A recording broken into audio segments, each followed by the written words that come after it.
Good morning વિદ્યાર્થી મિત્રો, આપણે આગળના લેક્ચરમાં જોયું હતું કે સરેરાશ વેગ અને તત્કાલીન વેગ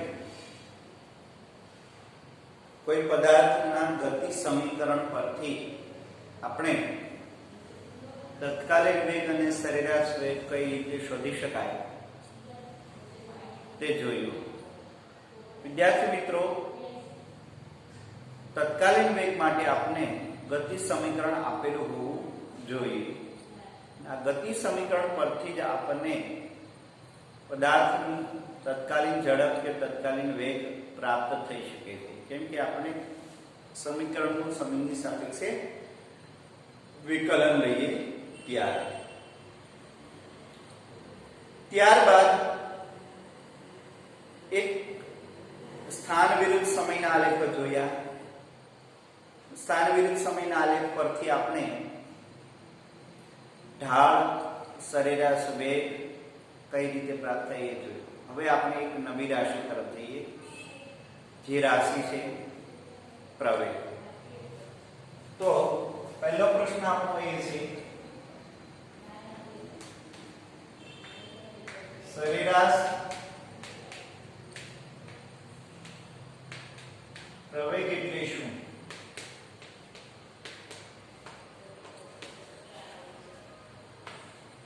પ્રવેગનો એકમ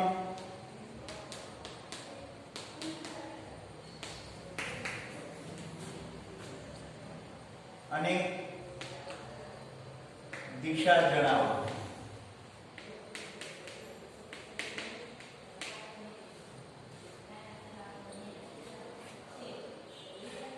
સરેરાશ વેગ વિશે આપણે ભણી ગયા વિદ્યાર્થી મિત્રો. જો કોઈ પદાર્થ ચોક્કસ સમયગાળામાં ચોક્કસ અંતર કાપતો હોય તો એનો મતલબ એવો થયો કે પદાર્થ અચળ ઝડપથી ગતિ કરે છે, ત્યારે એનો સ્થાન વિરુદ્ધ સમયનો આલેખ આપણને સુરેખ મળે. પણ જો કોઈ પદાર્થ ધારો કે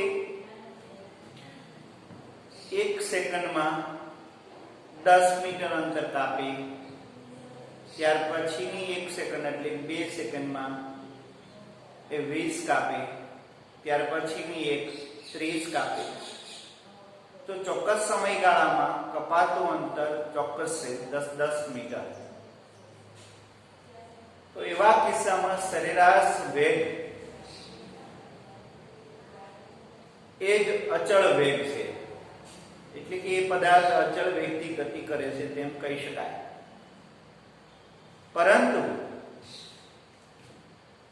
જો પદાર્થ પ્રથમ સેકન્ડમાં 5 કાપતું હોય, બીજી સેકન્ડમાં 15 કાપતું હોય, ત્રીજી સેકન્ડમાં 30 કાપતું હોય, આવી રીતે અનિયમિત અંતર કાપતું હોય અને આ અંતર સતત વધતું હોય અથવા સતત ઘટતું હોય પણ ચોક્કસ પ્રમાણમાં નહીં, ત્યારે શું થશે? તો કે ત્યારે આપણને જે કંઈ વેગ મળશે એ પ્રત્યેક સમયગાળા માટે અલગ અલગ વેગ મળશે. પ્રત્યેક એક સેકન્ડના સમયગાળામાં વેગનું મૂલ્ય વધતું જશે. તો આવી રીતે સમય સાથે વેગ બદલાશે અને સમય સાથે વેગ બદલાય એટલે આપણને નવી રાશિ મળશે, જે રાશિ આપણે કહીએ પ્રવેગ. શું કહીએ આપણે? પ્રવેગ. તો અહીંયા પ્રવેગ એટલે શું, તેની દિશા કઈ રીતે મળે, તેનો એકમ શું, અને પછી ત્યાર પછી એનો તત્કાલીન પ્રવેગ એટલે શું એ આપણે જોઈએ. કે ધારો કે વિદ્યાર્થી મિત્રો, ધારો કે કોઈ એક પદાર્થ એક પરિમાણમાં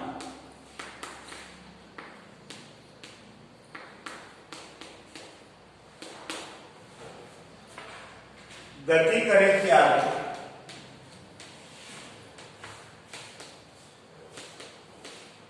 કોઈ પદાર્થ એક પરિમાણમાં ગતિ કરે ત્યારે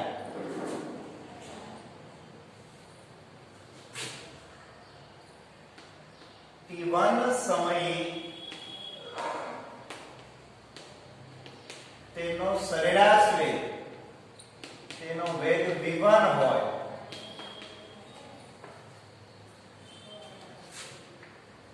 અને t2 સમયે તેનો વેગ v2 હોય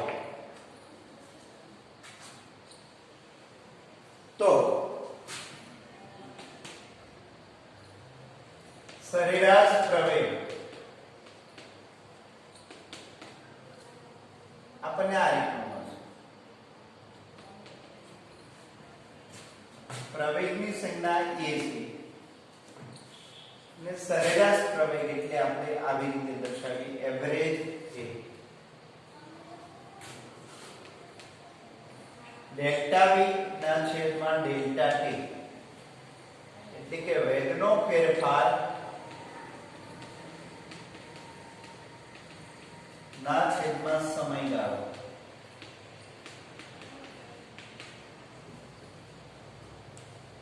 અથવા આમ લખી શકાય v2 v1 ના છેદમાં t2 t1 આ એવરેજ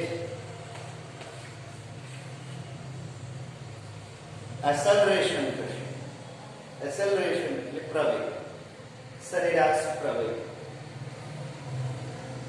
જો એની વ્યાખ્યા આપવી હોય તો આ રીતે આપી શકીએ આપણે. સરેરાશ પ્રવેગ એ પદાર્થના એકમ સમયમાં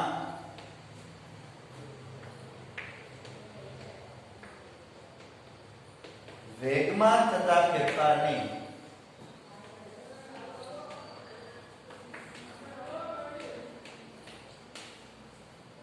એકમ સમયમાં વેગમાં થતા ફેરફારને તે પદાર્થનો સરેરાશ પ્રવેગ કહે છે.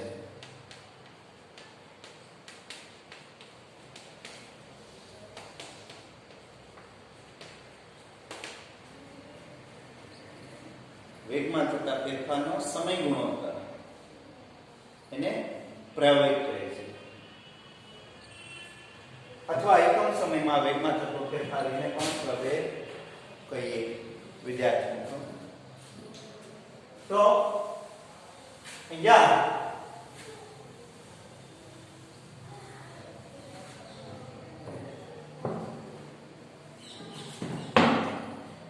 વેગમાં થતો ફેરફાર બે પ્રકારે હોય. સમય સાથે વેગમાં થતો ફેરફાર પ્લસ મળે, સમય સાથે વેગમાં થતો ફેરફાર માઈનસ મળે. તો ત્યારે તેને અનુરૂપ બે પ્રકારના પ્રવેગ મળે. જો વેગમાં થતો ફેરફાર ધન હોય તો એ પદાર્થ પ્રવેગી ગતિ કરે છે તેમ કહી શકાય. સમય સાથે વેગમાં થતો ફેરફાર ઋણ મળે એટલે કે ઘટતો જાય તો એવા કિસ્સામાં પ્રવેગ પ્રતિપ્રવેગ મળે. એટલે વેગમાં થતો ફેરફાર ઉપર આધાર રાખી કે પ્લસ ડેલ્ટા v માટે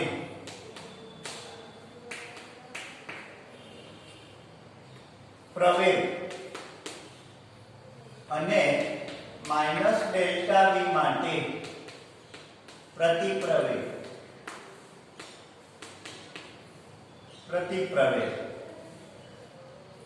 તો આ રીતે પ્રવેગ ધન અને ઋણ મળે છે.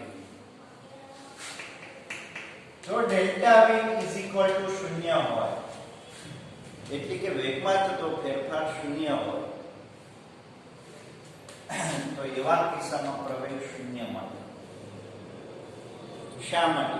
અચળ વેગથી ગતિ કરતો એ પદાર્થનો પ્રવેગ શૂન્ય હોય એ ખાસ ધ્યાનમાં રાખવું. અચળ વેગથી ગતિ કરતો પદાર્થનો પ્રવેગ શૂન્ય હોય. હવે એનો એકમ જોઈએ.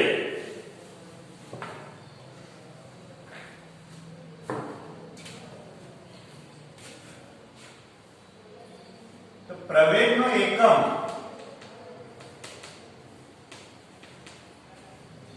તો એનું સૂત્ર થયું વેગમાં થતો ફેરફાર એટલે કે ડેલ્ટા v ના છેદમાં ડેલ્ટા t. ડેલ્ટા v એટલે વેગનો એકમ થશે મીટર પર સેકન્ડ, ડેલ્ટા t નો એકમ થશે સેકન્ડ એટલે સેકન્ડ ઇન્ટુ સેકન્ડ. તો સરેરાશ પ્રવેગનો એકમ મળશે આપણે મીટર પર સેકન્ડ સ્ક્વેર. આમનું પારિમાણિક સમીકરણ જોઈએ m1 sorry m0 L1 t - 2 એ પારિમાણિક સમીકરણ. પ્રવેગ સદિશ રાશિ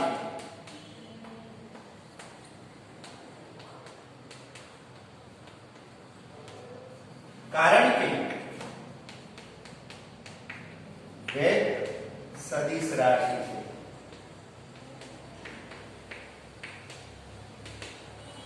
એટલા માટે તો પ્રવેગની દિશા કઈ થશે કે પ્રવેગની દિશા એ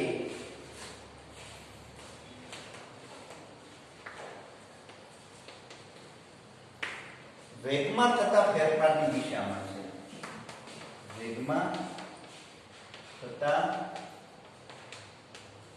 ફેરફારની દિશામાં, વેગમાં થતા ફેરફારની દિશામાં આપણે પ્રવેગ મળે. વેગમાં થતો ફેરફાર ઋણ હોય તો પ્રતિપ્રવેગ એટલે કે પદાર્થ ગતિ કરતો હોય, પ્રવેગ પાછળની દિશામાં હોય. જો સતત વેગમાં વધારો થાય તો પ્રવેગની દિશા ગતિ કરતા પદાર્થની દિશામાં હોય. એટલે કે પ્રતિપ્રવેગનું ઉદાહરણ આપીએ તો આ રીતે આપી શકાય કે ધારો કે આપણે બાઇક લઈને જઈએ છીએ, બાઇકને સ્ટાર્ટ કરીએ, ફર્સ્ટ ગિયરમાંથી સેકન્ડ ગિયરમાંથી થર્ડ ગિયરમાં બાઇકને ચલાવીએ તો આપણને ખ્યાલ છે સમય સાથેનો વેગ સતત વધતો જશે. તો એવા કિસ્સામાં પદાર્થ પ્રવેગી ગતિ કરે છે અને ત્યારે એનો પ્રવેગ છે ગતિમાન વાહનની દિશામાં જ હોય, ગતિમાન પદાર્થની દિશામાં જ હોય. પણ અચાનક હવે વાહનમાં બ્રેક મારવાની થાય તો પદાર્થ આગળ જ ગતિ કરે છે પણ સતત સમય સાથેના વેગમાં ઘટાડો થશે. ત્યારે એમાં પ્રતિપ્રવેગ ઉત્પન્ન થાય અને એની દિશા એ ગતિની વિરુદ્ધ દિશામાં હોય. એટલે અહીંયા એક ખાસ બાબત ધ્યાનમાં રાખવાની રહેશે કે પ્રતિપ્રવેગની દિશા એ વેગના ફેરફારની દિશા જ હોય પણ વેગનો ફેરફાર ઋણ છે એટલે પ્રતિપ્રવેગ ઋણ મળે એટલે કે ગતિમાન પદાર્થની વિરુદ્ધ દિશામાં હોય. જ્યારે પ્રવેગની દિશા એ વેગના ફેરફારની દિશામાં જ હોય એટલે કે વેગનો ફેરફાર આગળની દિશામાં ધન હોય છે એટલે પ્રવેગ ધન ને ધન પ્રવેગ એટલે પ્રવેગી ગતિ. તો આ રીતે પ્રવેગની દિશા મળે આપણને વેગના ફેરફારની દિશામાં અથવા એના કરતા વિરુદ્ધ દિશામાં હોય. એક જ પરિમાણમાં ગતિ કરે છે એટલા માટે. અન્યથા દ્વિપરિમાણ કે ત્રિપરિમાણમાં ગતિ કરશે ત્યારે આપણે જોઈશું પ્રવેગ કઈ દિશામાં હોય એ ચેપ્ટર 4 માં આવશે, સદિશ ચેપ્ટરમાં. હાલ આપણે અત્યારે આટલું ભણીએ. હવે આપણે વિચારીએ વિદ્યાર્થી મિત્રો તત્કાલીન પ્રવેગ. તો તત્કાલીન પ્રવેગ મેળવવા માટે શું? પણ એ પહેલા આપણે વેગ વિરુદ્ધ સમયના આલેખ પરથી પ્રવેગની માહિતી જોઈએ. તો નવો પ્રશ્ન આપને આ રીતનો મળશે. વેગ વિરુદ્ધ સમયના આલેખ પરથી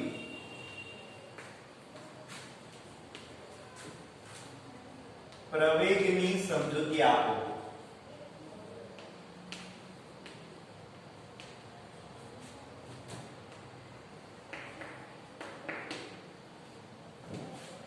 ધારો કે વિદ્યાર્થી મિત્રો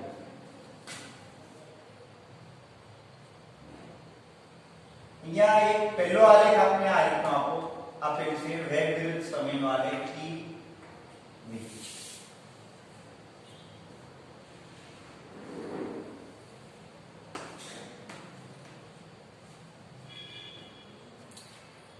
તો આલેખ ઉપરથી પ્રવેગની માહિતી કઈ રીતે મેળવી શકાય?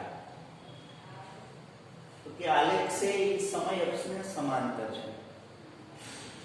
આલેખ ઉપરથી એ પણ માહિતી મેળવી શકીએ છીએ આપણે કે કોઈ પણ સમયે એનો વેગ v0 છે. એટલે પહેલી બાબત તો નોંધવા લાયક એ મળશે કે સમય સાથે વેગ બદલાતો નથી એટલે v0 વેગ અચળ છે.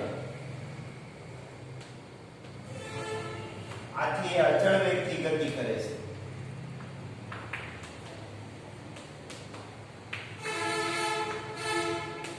અને અચળ વેગથી ગતિ કરે ત્યારે એનો વેગનો ફેરફાર મળે નહીં. અને વેગનો ફેરફાર શૂન્ય હોય ત્યારે એમનો સરેરાશ પ્રવેગ પણ શૂન્ય હોય. આ એક બાબત ખાસ ધ્યાનમાં રાખવાની. વેગ વિરુદ્ધ સમયનો આલેખ સમય અક્ષને સમાંતર હોય ત્યારે પ્રવેગ શૂન્ય મળે. સમયમાં આગળ ઉપર જોઈ ગયા હતા કે સ્થાન વિરુદ્ધ સમયના આલેખમાં સ્થાનનો આલેખ સમય અક્ષને સમાંતર હોય ત્યારે એ પદાર્થ સ્થિર છે એવું કહી શકીએ આપણે. એનો વેગ શૂન્ય હોય, અહીંયા પ્રવેગ શૂન્ય થાય. ત્યારબાદ જો બીજો આલેખ આપણે જોઈએ તો આ રીતનો હોય પદાર્થ.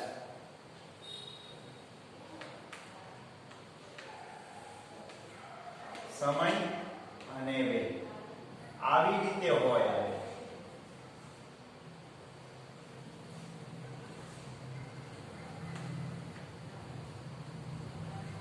તો આલેખ ઉપરથી કઈ માહિતી મળે? તો કે એક આલેખ સુરેખ છે, સુરેખ આલેખ છે. પહેલી બાબત એ છે t બરાબર 0 સમયે પદાર્થનો વેગ v0 જેને આપણે પ્રારંભિક વેગ કહીએ છીએ. પદાર્થનો પ્રારંભિક વેગ v0 છે. પછી સમય સાથે વેગ વધતો જશે ત્યારે આપણે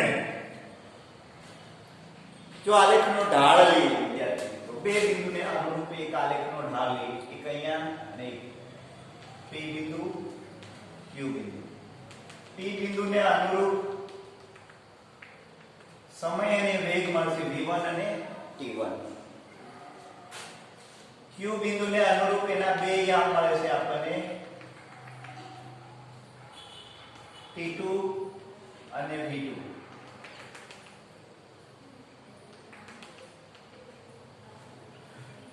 તો ઢાળ લઈ આપણને ખ્યાલ છે ઢાળ માટે આપણે એક કાટકોણ ત્રિકોણ વિચારવાનો રહે કે જેમાં બે બિંદુ કર્ણ બને. તો PQR એવો એક કાટકોણ ત્રિકોણ બનાવીએ અને આપેલ કોણ છે એ લઘુકોણ થશે. તો આલેખનો ઢાળ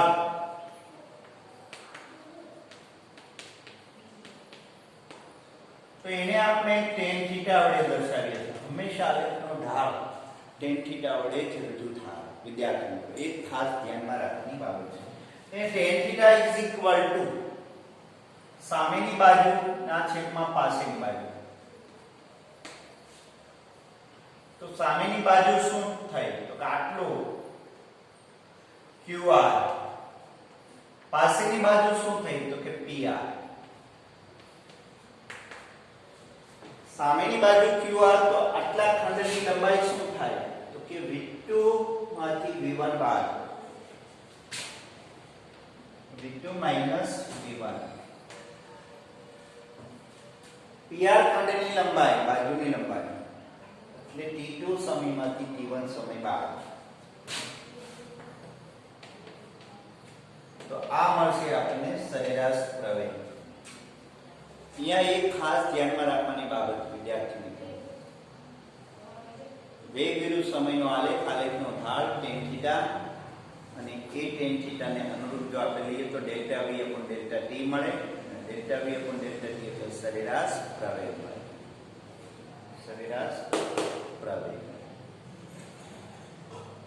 તો આના ઉપરથી આપણને આ રીતે મળશે. બીજું, આલેખ સુરેખ છે. આથી કોઈ પણ બે બિંદુને અનુરૂપ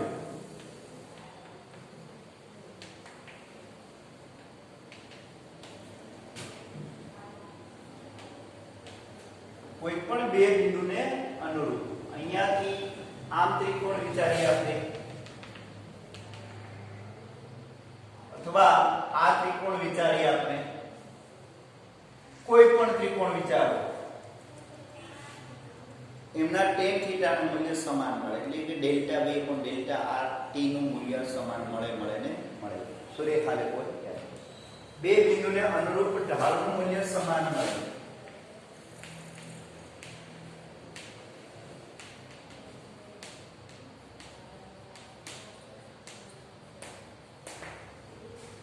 આથી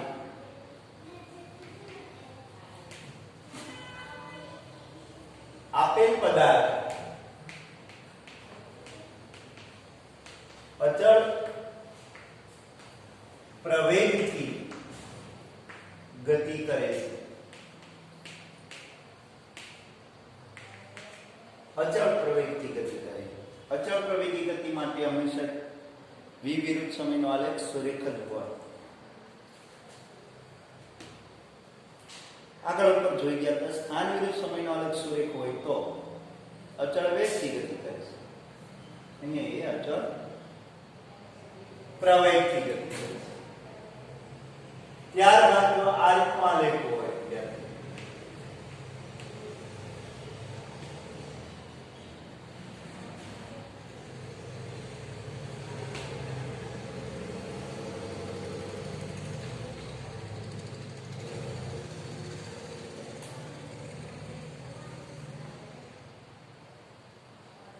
હવે અહીંયા આપણે એ બાબત વિચારીએ, આ પ્રકારે આલેખ હોય તો t બરાબર 0 સમય પ્રારંભિક વેગ તો ખરો છે. આલેખ સુરેખ છે એ પણ ખ્યાલ છે કે કોઈ પણ બિંદુએ ઢાળનું મૂલ્ય સમાન હોય, પણ સમય સાથે વેગ ઘટતો જાય છે. તો પહેલી બાબત એ મળશે આપણને આ આલેખ પરથી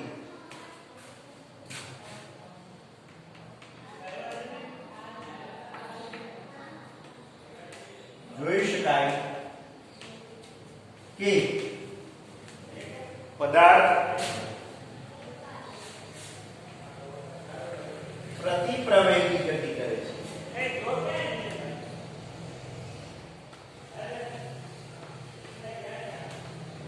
કેવી ગતિ કરે છે? પ્રતિ પ્રવેગ. શા માટે? કોઈ પણ બે બિંદુને અનુરૂપ જો ઢાળનું મૂલ્ય લઈએ તો એ હંમેશા આપણને ડેલ્ટા v મળશે, આ મળશે ડેલ્ટા t. ડેલ્ટા v ઋણ મળશે, માટે પ્રતિ પ્રવેગી ગતિ કરે છે. અને સાથે સાથે આલેખ સુરેખ છે.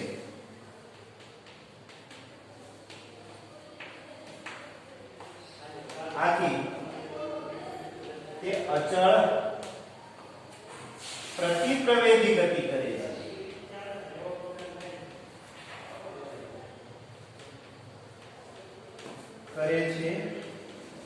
તેમ કહેવાય. આ રીતે આપણને મળે.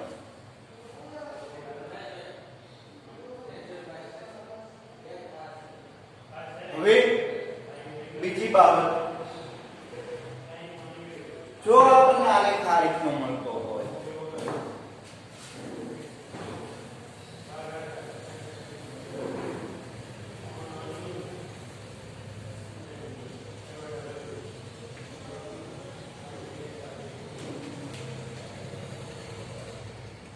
જો આલેખ આપણને આ રીતનો મળતો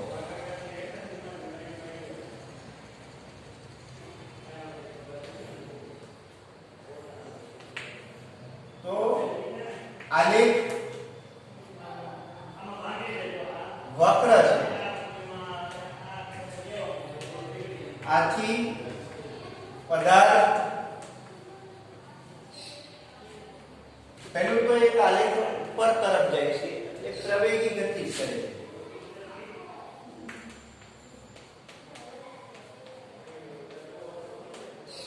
પરંતુ અચળ પ્રવેગી નહીં, કેમ કે દરેક બે બિંદુને અનુરૂપ ઢાળના મૂલ્ય અલગ મળે, આ બે બિંદુને અનુરૂપ ઢાળનું મૂલ્ય અલગ મળશે, આ બિંદુને અનુરૂપ ઢાળનું મૂલ્ય પણ અલગ મળે. તો પ્રત્યેક બિંદુને અનુરૂપ ઢાળના મૂલ્ય અલગ અલગ મળે ત્યારે પ્રવેગ અલગ અલગ મળે, સમય સાથે પ્રવેગ બદલાતો. એનો મતલબ એવો થયો કે અચળ પ્રવેગી ગતિ કરતો નથી. આટલી બાબત જોયા પછી એક બીજી બાબત પણ આપણે જોઈએ.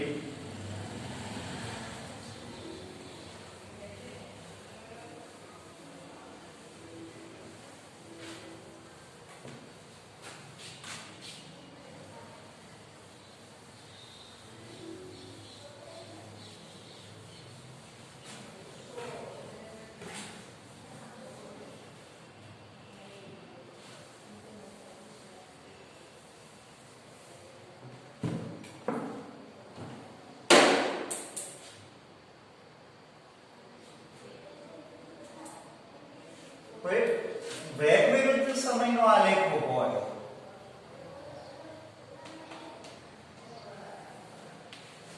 તરત આ રીતે એક વેગ વિરુદ્ધ સમયનો આલેખ મળ્યો છે. હવે આ આલેખ વડે સમય અક્ષ સાથે ઘેરાયેલું ક્ષેત્રફળ લઈએ.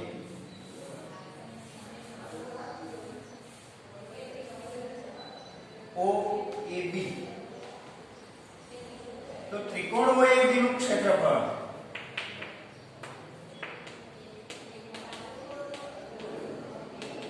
બરાબર 1/2 પાયો ગુણ્યા વેગ, પાયો એટલે OB ગુણ્યા વેગ એટલે AB,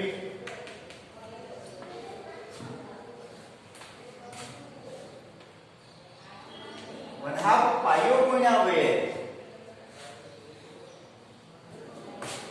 1/2 પાયો આપણને મળશે ડેલ્ટા t એટલે કે t, વેગ મળશે વેગ v, અહીંયાથી આ કંઈક વેગનું મૂલ્ય છે v, અહીંયાથી આ t.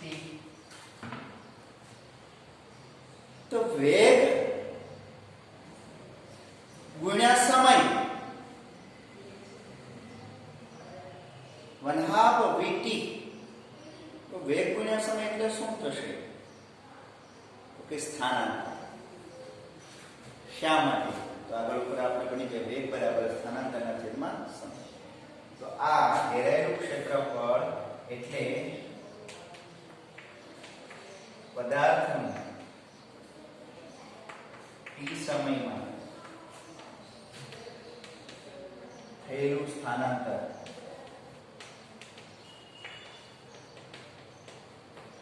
દર્શાવે છે.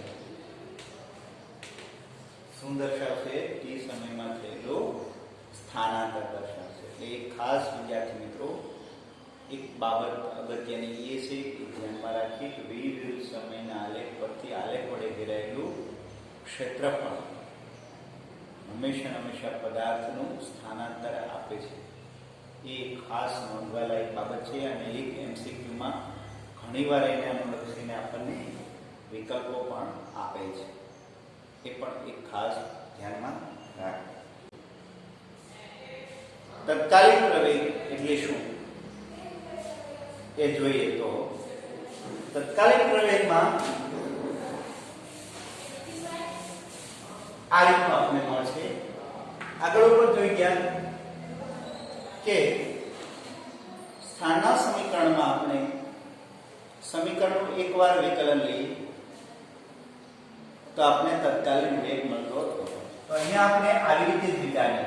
સરેરાશ પ્રવેગ માટે આપણને ખ્યાલ છે કે delta V upon delta T, જો સમયગાળો સૂક્ષ્મ ને અતિ સૂક્ષ્મ લેતા જઈએ ત્યારે એને અનુરૂપ વેગનો ફેરફાર પણ બહુ સૂક્ષ્મ મળે. વેગનો ફેરફાર સૂક્ષ્મ મળે અથવા તે સમયે વેગ અચળ પણ મળે. સૂક્ષ્મ સમયગાળા માટે વેગનો ફેરફાર સૂક્ષ્મ મળે તે સમયે જે તે પ્રવેગ હશે એ તત્કાલીન પ્રવેગ ગણાય. તો આને આપણે તત્કાલીન પ્રવેગ માટે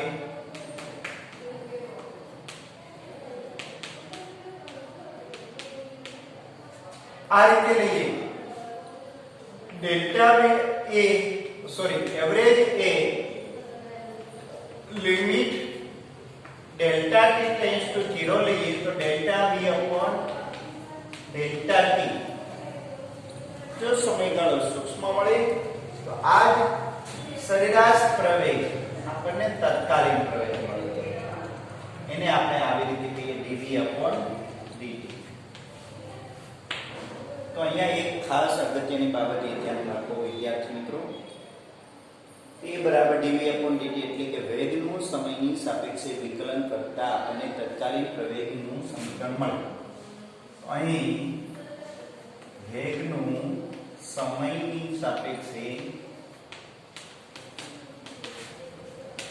વિકલન કરતા આપણને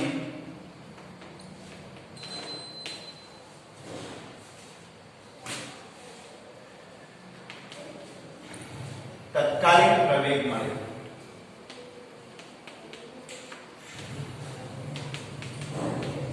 તો અહીંયા તત્કાલીન પ્રવેગ એટલે વેગનું સમયની સાપેક્ષે વિકલન. બીજું બાબત એ કહીએ તો ચાલે આપણે પ્રવેગ તો dv upon dt પણ વેગ શું એ પણ તત્કાલીન વેગ છે, એને પણ આમ લખી શકાય dx upon dt સ્થાનનું સમયની સાપેક્ષે વિકલન લેતા હતા. તો આનો મતલબ એવો થયો કે સ્થાનનું બે વાર વિકલન લઈએ dx² upon dt², d²x upon dt². સ્થાનનું બે વાર વિકલન લેતા આપણને પ્રવેગનું સમીકરણ મળે અને પ્રવેગના સમીકરણમાં કિંમત મૂકીએ તો આપણને તત્કાલીન પ્રવેગ મળે અને એનું ઉદાહરણ આપણે આપીશું. તો આ રીતે આપણને તત્કાલીન પ્રવેગ મળશે. જો એનું ઉદાહરણ આપું તો વિદ્યાર્થી મિત્રો આ રીતે મળશે.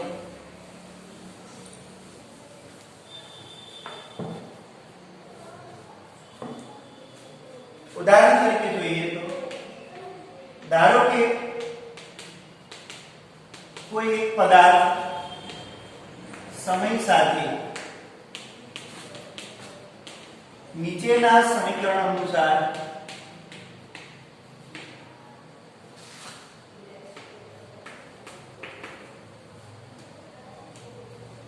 ગતિ કરે છે. x t बराबर t³ minus 2t² plus t is 2 આ રીતે ગતિ કરે ત્યારે એક t બરાબર 1 સેકન્ડ તત્કાલીન વેગ 3 સેકન્ડે તત્કાલીન પ્રવેગ મેળવો. તત્કાલીન વેગ અને તત્કાલીન પ્રવેગ મેળવવા માટે સૌપ્રથમ આપણે વેગ મેળવવો છે. તો આપણે શું કરશું? dx dt આનો વિકલન લઈશું. તો t ની ઉપર 3 ઘાત છે તો 3 ઘાત આગળ લઈ લઈએ, t લખીએ, એક ઘાત ઓછી કરી નાખીએ તો 2 લખાશે, -2 t 1 પછી અહીંયા t નું 1 થઈ જશે અને પ્લસ 0 થઈ જશે. તો આ રીતે આપણે લઈએ.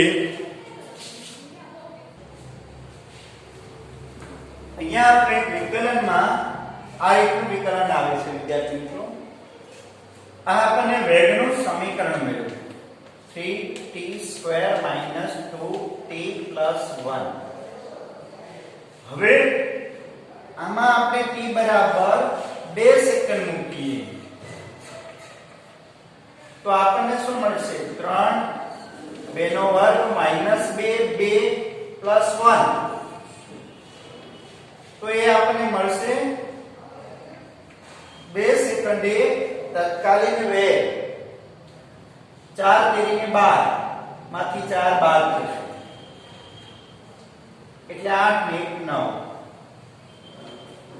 આ રીતે આપણને મળશે મીટર પર સેકન્ડ એટલે 2 સેકન્ડે તત્કાલીન વેગ આટલો.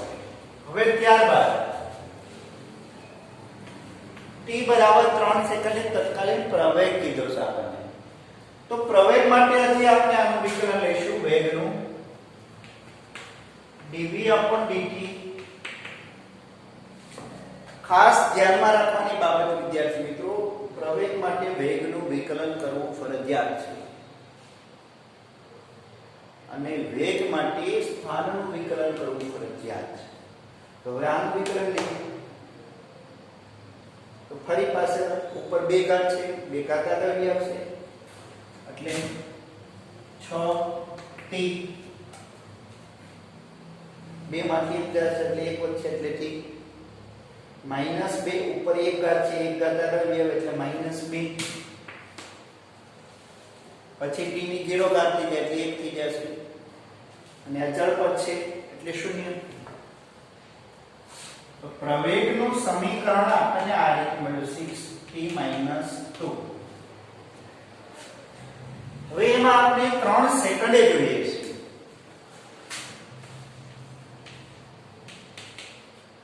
6 તે 18 -2 એટલે 16 મીટર પર સેકન્ડ સ્ક્વેર. આ આપણને 3 સેકન્ડે પ્રવેગ મળ્યો તત્કાલીન પ્રવેગ. તો આ રીતે આપણે તત્કાલીન પ્રવેગ જોઈશું. ત્યારબાદ આગળના લેક્ચરમાં વિદ્યાર્થી મિત્રો આપણે જોઈશું નેક્સ્ટ લેક્ચરમાં આપણે જોઈશું સ્થાન વિરુદ્ધ સમયના આલેખ પરથી પ્રવેગની માહિતી કઈ રીતે મળે. આ બધા જ આલેખો ખાસ અગત્યના છે વિદ્યાર્થી મિત્રો. અવારનવાર MCQ એના પરથી આવશે. સ્થાન વિરુદ્ધ સમયના આલેખ પરથી પ્રવેગ કઈ રીતે મળે માહિતી એ જોઈશું. ત્યારબાદ અચળ પ્રવેગી ગતિના સમીકરણો જોઈશું અને અચળ પ્રવેગી ગતિના સમીકરણો ખૂબ જ અગત્યના બને છે. Thank you.